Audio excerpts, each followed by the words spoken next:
హల్వా అంటే ఇష్టం లేని వారు ఎవ్వరు ఉండరు. ఫస్ట్ మనకి స్వీట్స్ ఇంట్లో రెడీ చేసుకునే స్వీట్స్ అనగానే మనకు ఫస్ట్ గుర్తొచ్చేది హల్వానే. సో, ప్రాసెస్ అయితే చూడండి.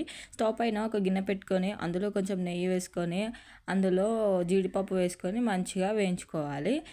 అది మంచిగా బ్రౌన్ కలర్ వచ్చిన తర్వాత తీసి పక్కన ఉంచేసేయాలి. అదే గిన్నెలో మనము ఎంత క్వాంటిటీ రవ్వ తీసుకుంటున్నామో అది కూడా అందులో వేసేసుకొని ఉండలు లేకుండా మంచిగా కలిపేసుకోవాలి.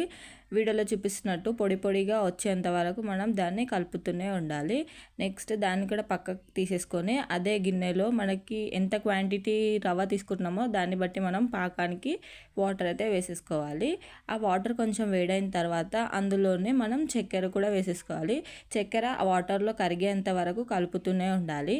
అది కొంచెం కరిగిన తర్వాత కొంచెం పాకం వచ్చిన తర్వాత యాలకుల పొడి అయినా లేదంటే యాలకులైనా దంచి అందులో వేసేసుకోవాలి. ముందుగా కలిపి పెట్టుకున్న ఫుడ్ కలర్ని కూడా అందులో వేసేసుకొని మంచిగా కలిపేసేయాలి.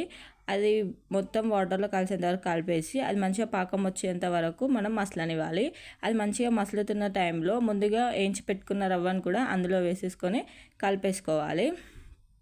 మనం దానిపైన కొంచెం కావాలంటే నెయ్యి కూడా వేసేసుకొని కలిపేసుకోవచ్చు. నెక్స్ట్ మూత పెట్టేసి ఒక 5 మినిట్స్ వరకు దాన్ని ఉడకనివ్వాలి. ఒక 5 మినిట్స్ తర్వాత అది మంచిగా ఉడికేస్తుంది. అందులో మనం ముందుగా కాచి పెట్టుకున్న పాలను కూడా అందులో వేసేసుకొని మంచిగా మొత్తం మిక్స్ అయ్యేలాగా కలిపేసుకోవాలి.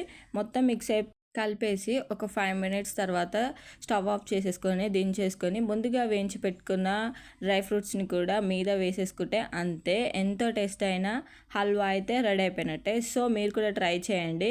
ఎలా వచ్చిందో కామెంట్ బాక్స్లో కామెంట్ చేయండి. Thank you for watching. Please do subscribe my channel.